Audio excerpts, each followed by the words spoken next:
এবার প্রাথমিক শিক্ষক নিয়োগ দুর্নীতি মামলায় আবারও একবার বড় চক্রের হদিশ দিল সিবিআই।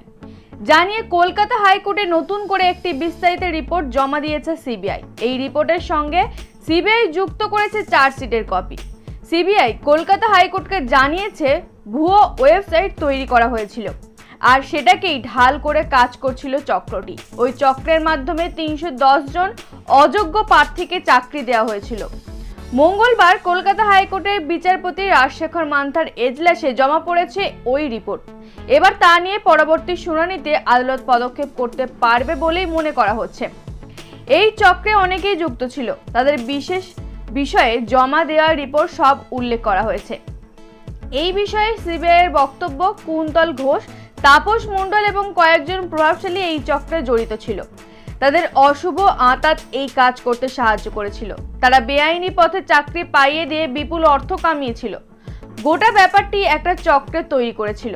সিবিআই রিপোর্ট অনুযায়ী তাপস মণ্ডল তার সাব এজেন্টদের মাধ্যমে শুধুমাত্র টিচার্স ট্রেনিং কলেজের মালিকদের কাছ থেকে অবৈধ পথে চাকরি পাইয়ে দেওয়ার জন্য অর্থ সংগ্রহ করতেন।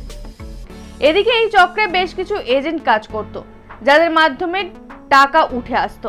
এই চক্র আরো সক্রিয় হয়ে ওঠে 2016 থেকে 2022 সালের মধ্যে।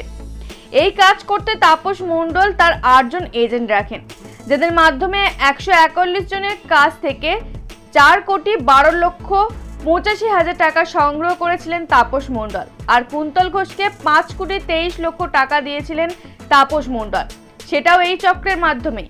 আবার একই কায়দায় এবং একই সময়ে কুন্তল ঘোষ তার 3 জন এজেন্টের মাধ্যমে 71 জন চাকরি প্রার্থীদের কাছ থেকে 3,23,00,000 টাকা তুলেছিলেন বলে সিবিআইয়ের দাবি। তবে এই বিষয়ে এখনো আদালত কিছু বলেনি। অন্যদিকে সিবিআই যে তথ্য পেয়েছে, ওই চক্রের নামে একটি ভুয়ো ওয়েবসাইটও বানিয়ে ফেলা হয়েছে।